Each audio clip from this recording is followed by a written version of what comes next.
In the Republic, no living Roman had appeared on the coinage.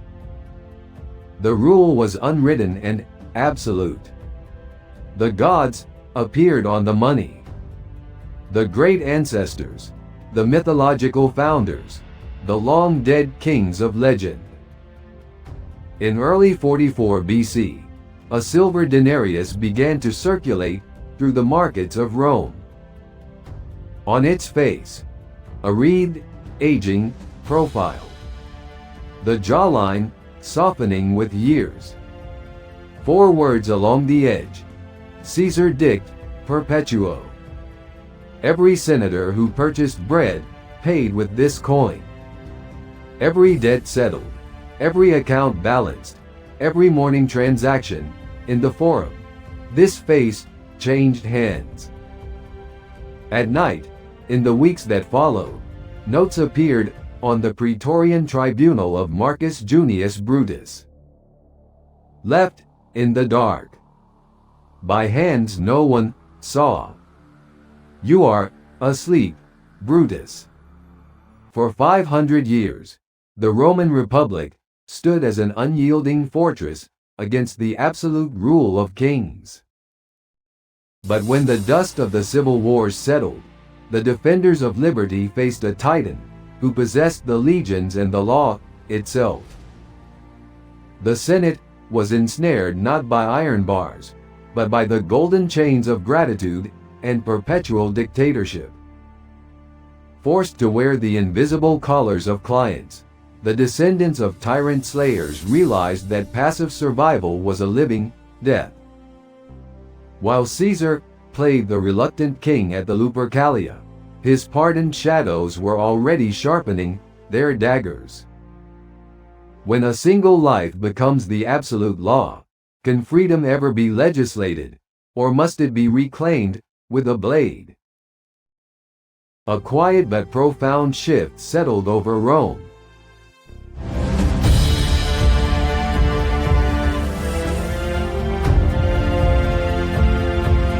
The Silver Shadow. The wind that swept through the Roman Forum in the early months of 44 BC carried with it the silent, invisible ashes of a dying epic. For nearly 5 centuries, the Roman Republic had stood as a complex, volatile, yet enduring bastion against the absolute rule of kings. It was a society meticulously engineered around the diffusion of power, governed by an almost visceral aversion to monarchy. The patricians, whose ancestors had eradicated kings, fiercely protected a system where ambition was checked by term limits, collegiality, and the unyielding pride of the senatorial aristocracy. But as the winter thawed into the fateful spring of that year, the civil wars had ended. The traditional socio-political framework of the Republic found itself locked in an irreconcilable clash with a new and terrifying reality. Gaius Julius Caesar commanded the legions. He controlled the treasury. He possessed the tribunician power for life. The elections were held. The senatorial debates were recorded by scribes, and the courts convened. But it was a hollow pantomime. Between late January and mid-February of that year, the Roman Senate, yielding to a mixture of awe, exhaustion, and unspoken terror, issued a decree that shattered the foundational principles of the Republic. The very Senate that had fought Caesar to save the Republic was now destroying it. They designated Caesar as Dictator Perpetuo. Dictator in perpetuity. Historically, the office of dictator was a sacred, temporary measure. The Republic had created it for crises, military defeats, civic upheavals, moments when the normal machinery of 2 consuls and annual elections and senatorial deliberation could not move fast enough to save the state. It was an emergency magistrateship, granted for a maximum of 6 months, during times of existential crisis to a man who was expected to save the state, and then gracefully surrender his absolute authority, much like the legendary Cincinnatus, returning to his plow. The dictator set down his power, and returned to private life, and the republic continued. This had happened many times since the founding. No dictator, before Caesar, had held the office for more than that fixed term. By accepting the title of dictator in perpetuity, Caesar fundamentally ruptured this ancient tradition. The inclusion of that single word, Perpetuo, transformed a temporary republican shield into a permanent autocratic weapon. It institutionalized absolute, singular power. It dissolved the comforting illusion that the republic could ever be restored through peaceful, legislative means. The senators, men whose bloodlines predated the city's stone walls, found themselves trapped in a legislative dead end. They had sworn sacred oaths to defend Caesar's physical body, legally binding their own honor to his survival. They had voted him honors that blurred the line between mortal achievement and divine status. They granted him the right to sit on a gilded chair between the consuls. They granted him the privilege of wearing the purple triumphal robes on all public occasions, and the right to sit during games. They granted him the use of 12 lictors, increased later to 24. They granted him the unprecedented power to stamp his own profile onto the silver coinage of the state. The month of Quintilis was permanently renamed Julius. The institutional trap was absolute. No legal mechanism existed to remove a man who had become the law itself.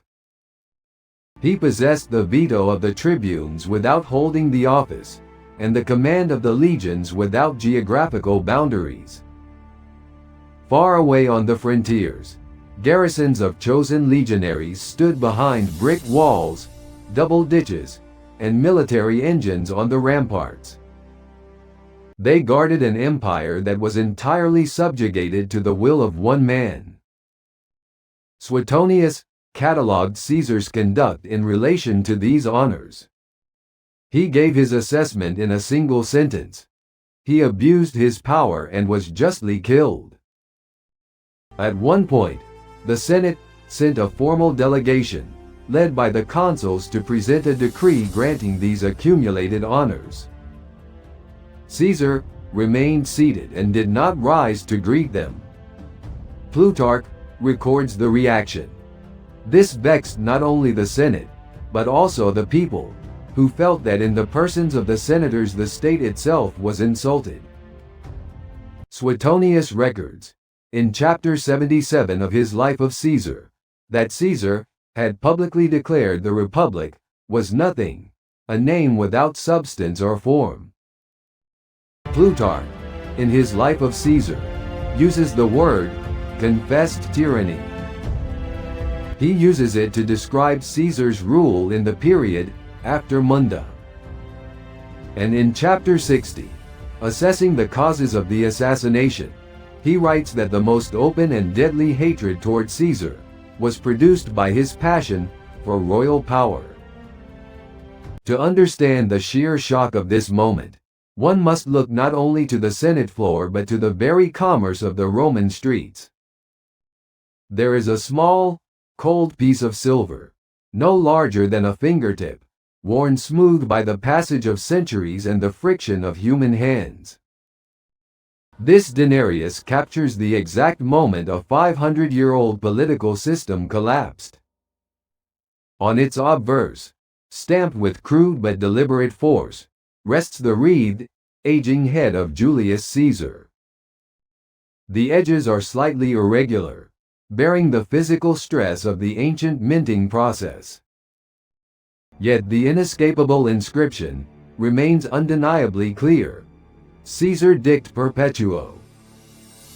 Prior to this moment, placing a likeness on Roman coinage was strictly reserved for the divine, gods, goddesses, and long-deceased mythological ancestors.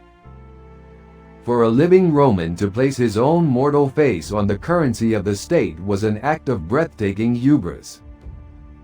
It was a psychological declaration. By circulating his image, Caesar signaled an unassailable elevation above his senatorial peers. He was no longer first among equals. He was omnipresent, immortalized in silver, a living deity governing a state of subjects. Every time a senator purchased bread or paid a debt, he was forced to look upon the face of his permanent master. Yet, physical supremacy alone did not forge the daggers of the Ides of March. The instrument that finalized the subjugation of the Roman Republic was not the sword. It was the pardon. The poison of mercy. The truest catalyst for Caesar's downfall was a profound psychological torment inflicted upon his enemies, a torment disguised as a virtue. The Romans called it Clementia. To the plebeians, and to the modern observer, it appeared as the enlightened benevolence of a victor. But to the Roman aristocracy of the 1st century BC, it functioned as an execution of identity. It was a highly weaponized political tool. In the brutal civil wars that tore the Roman world apart, traditional practice dictated that defeated enemies were subjected to proscription. When Sulla and Marius seized Rome decades prior, they had utilized the lists, the confiscations, the severed heads displayed on the rostra. Following his sweeping, decisive victories over the Pompeian forces at the Battle of Pharsalus in 48 BC and the Battle of Thapsus in 46 BC, the senators expected the traditional slaughter. Instead, Caesar offered forgiveness. He chose a radically different path, inverting the grim tradition. He looked upon the ranks of his defeated countrymen and granted them their lives. He reinstated his enemies into the hierarchy, allowed them to retain their estates, and appointed them to magistracies.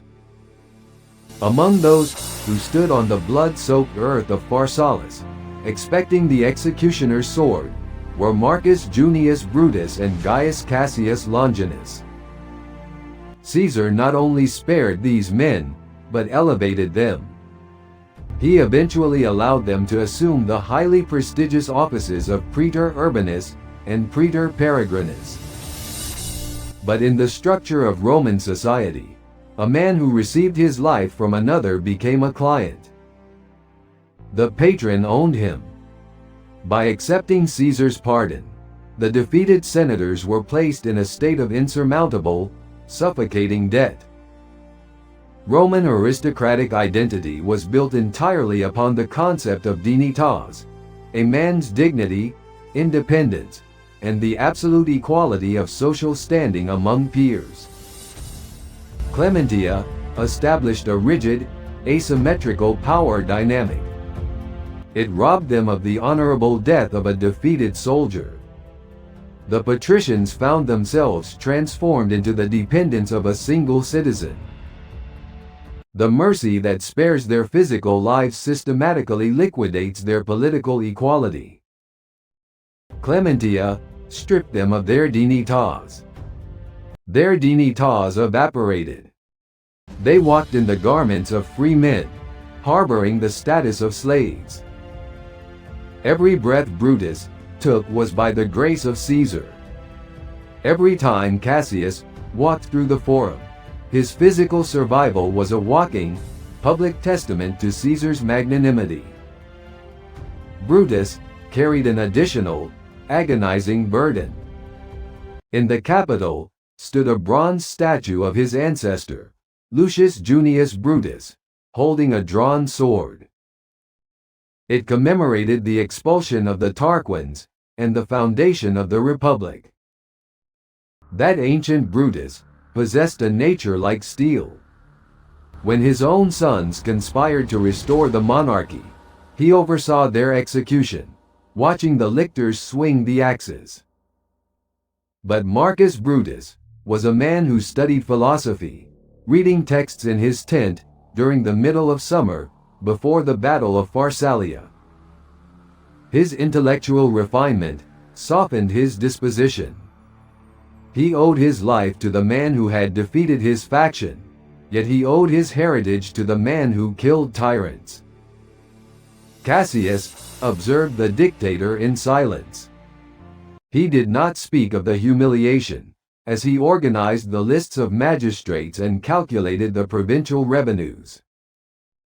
The governance of the empire proceeded under Caesar's directives. The Senate convened, and the senators ratified the decisions, but the gratitude demanded by the dictator acted as a suffocating catalyst. Gratitude curdled into a toxic, unbearable resentment. The Republic existed as a pantomime. Paranoia metastasized through the patrician class. They spoke in low tones within the inner courtyards of their villas. For men like Brutus and Cassius, this psychological burden could only be expunged, and their dignitas restored, by a dark, inevitable logic: the physical butchering of their benefactor. The historian Appian, in his sweeping and dramatic chronicles of the civil wars, notes the grim irony of this mercy. The group of roughly 60 conspirators, who ultimately formed the plot to murder Caesar, was largely composed of these very individuals, men who had been pardoned, alongside several of Caesar's own former, disgruntled military officers. The walls of Rome remained unchanged, but the foundations had shifted into tyranny. The theater of kingship. The diadem incident, the first one, before Lupercalia, began when a wreath with a diadem was placed on the head of Caesar's statue on the rostra. The two tribunes Gaius Epedius Marulus and Lucius Cassius Flavius removed it. They also had citizens arrested, who had called out the title Rex to Caesar as he passed in the streets. Caesar responded by bringing the tribunes before the Senate and having them stripped of their positions. The significance of this action was precise and did not require explanation to any Roman who understood constitutional history. Caesar had originally cited the inviolability of tribunes as one of his reasons for crossing the Rubicon. He had started the civil war to protect the tribunes. He now removed two of them for acting within their traditional authority. Caesar denied the very man who had crossed the Rubicon. Plutarch records that crowds had called the tribunes Brutuses. It was not after Marcus Junius Brutus, not yet known as what he would become. It was after Lucius Junius Brutus, the figure who had expelled the last king of Rome and founded the Republic. Then came the festival of Lupercalia, February 15, 44 BC. The simmering psychological tension between Caesar's autocratic reality and the Roman allergy to monarchy demanded a public outlet. This tension spectacularly ruptured the surface, exactly 1 month before the assassination. The festival of the Lupercalia commenced. The origins traced back to the shepherds and the Arcadian Lycia. At the Lupercal cave, the priests sacrificed a goat and a dog. They approached the initiates. They smeared the foreheads of the young men with a mixture of blood and milk. The initiates produced a laugh. The priests cut the hides of the sacrificed animals into strips. They stripped themselves of their garments. The naked runners, the Luperci, entered the streets of Rome. Traditionally, two sodalitates ran the course, the Fabii and the Quintilii. Caesar had added a third group. He named them the Iuliani. Caesar positioned himself in the forum to observe the race. He sat upon a golden throne, situated on the rostra. He wore the purple triumphal robe. The citizens gathered in the open space. The runners dashed through the crowds, striking individuals with the leather thongs to bestow fertility. Marcus Antonius, Mark Antony, served as consul and led the Iuliani. Running naked through the forum, the crowd parted for him. Plutarch, in his immortal and penetrating life of Caesar, paints a scene of calculated, perilous theatricality. In his hands, Antony held a diadem wreathed with laurel. It is a simple white cloth ribbon. The diadem was not a Roman symbol. It was the unmistakable, hated emblem of Hellenistic monarchy, of absolute kingship. The crown of absolute, un-Roman rule. Antony ascended the platform. Lifted on the shoulders of the other runners, he extended the diadem toward Caesar's head. Ancient texts and modern scholars debate the true intent of this encounter. Some interpret it as a pre-arranged piece of political theater, a calculated test by Caesar to gauge the public's appetite for a formal coronation.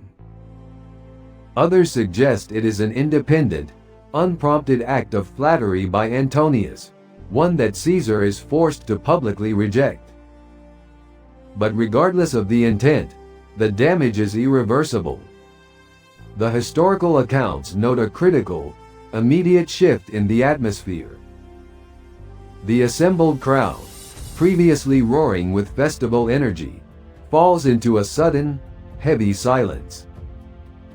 A scattered applause rippled through a section of the crowd, possessing the rhythm of a preconcerted signal. Caesar raised his hand and pushed the diadem away. Instantly, the entire forum erupted in deafening applause. Antony held his position and offered the diadem a second time. A small cluster of Antony's associates applauded, but the masses maintained a heavy, dead silence. Caesar rejected it again, with a sharper, more definitive physical gesture. The crowd roared with approval. They accepted the authority of a ruler, but they shunned the title of king. Displeasure registered in Caesar's movements. Caesar then pulled back the collar of his purple toga, exposing his bare neck to the populace. He shouted that he would offer his throat to anyone who demanded his death. He ordered the diadem to be carried to the Capitol and dedicated to Jupiter. Cassius Dio records what Caesar said: "Jupiter alone is king of the Romans." He had the exchange recorded in the official calendar, that he had refused royal power offered to him by the people through the consul.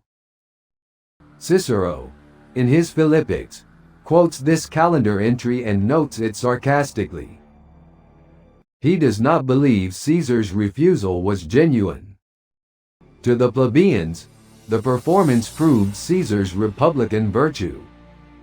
To the observing aristocrats, it was a terrifying confirmation of his absolute supremacy. The dictator tested the boundary of monarchy while enacting a pantomime of refusal. His aloofness elevated him above the laws of the Senate, proving his power was absolute, whether he wore the diadem or merely played with it. The men who lived by his grace perceived the reality. The Lupercalia incident hardened the conspiracy. The conspiracy that assembled across the weeks between Lupercalia and the Ides had 60 members, by Suetonius' count. Their motivations, as the sources record them, were not uniform. Plutarch, in his Life of Brutus, distinguishes between the two men whose names would define the event. He gives the distinction, in a single sentence, Brutus felt the rule and oppression, but Cassius hated the ruler. Cassius was, Plutarch writes, a choleric man who hated Caesar privately more than he did the tyranny openly. The private hatred had specific content. Among the reasons Plutarch lists for Cassius' quarrel against Caesar was the loss of his lions, which he had procured when he was aedile-elect. Caesar, finding them in Megara when that city was taken, had seized them for himself. Cassius had also lost the praetorship to Brutus, a position Caesar's favor had secured for Brutus over Cassius. Brutus was in a different position. Plutarch records it directly. Brutus had as large a share in Caesar's power as he wished. Indeed, had he wished it, he might have been first among Caesar's friends and exercised the greatest power. Caesar had made him governor of Cisalpine Gaul, and then urban praetor, the most visible magistracy in Rome, for 44 BC. This appointment came thanks to Caesar's decisive support, and without having to go through the previous magistracies normally required. During these years Brutus had divorced his wife Claudia and married Portia, the daughter of Cato, the man who had torn himself apart rather than accept Caesar's pardon. The ancient sources record that this marriage raised eyebrows.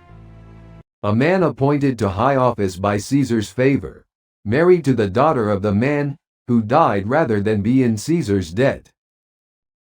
Brutus was a man who had turned entirely to philosophy, spending his nights reading in his private chambers. He was trying to reconcile the Stoic duty to the state with his immense personal debt to Caesar. Notes were left on his praetorian tribunal in the dead of night. "You are asleep, Brutus. You are not a true Brutus." The legacy of his ancestor, Lucius Junius Brutus, who had driven the Tarquin kings from Rome centuries prior, became a weapon turned against him by his peers. The conspirators recognized that no field army could defeat Caesar. No legal motion could unseat him. He was preparing to leave the city in a matter of days for a massive military campaign against the Parthian Empire, seeking to avenge the lost legions of Crassus. He had already sent his young grandnephew Octavius to Apollonia near the Ionic Gulf to prepare the staging grounds and pursue his military education. Once Caesar left Rome at the head of the veteran legions, his power would be permanently unassailable. The window for action was closing rapidly. The assassination had to be an institutional execution, carried out not by hired gladiators in a dark alley, but by the senators themselves, in the open light of a public session. Cassius approached Brutus. The target was established. The question of Antonius arose. Some conspirators argued for his execution alongside Caesar. Brutus vetoed the proposal. He insisted the deed must remain pure. They assigned members of their group to engage Antonius in conversation outside the chamber when the moment arrived. Trebonius accepted the task. The time for deliberation had ended. Somewhere in the city that night, someone picked up a stylus. The wax tablet had been blank for hours, its surface catching the lamplight, smooth and unwritten. The streets had settled into the silence of Rome after the second watch. Outside, a city of 1 million people slept. At the Praetorian Tribunal, the notes were still there. Marcus Junius Brutus had read them. He had set them down. He had gone back to his reading. He picked up the stylus again. The lamp burned.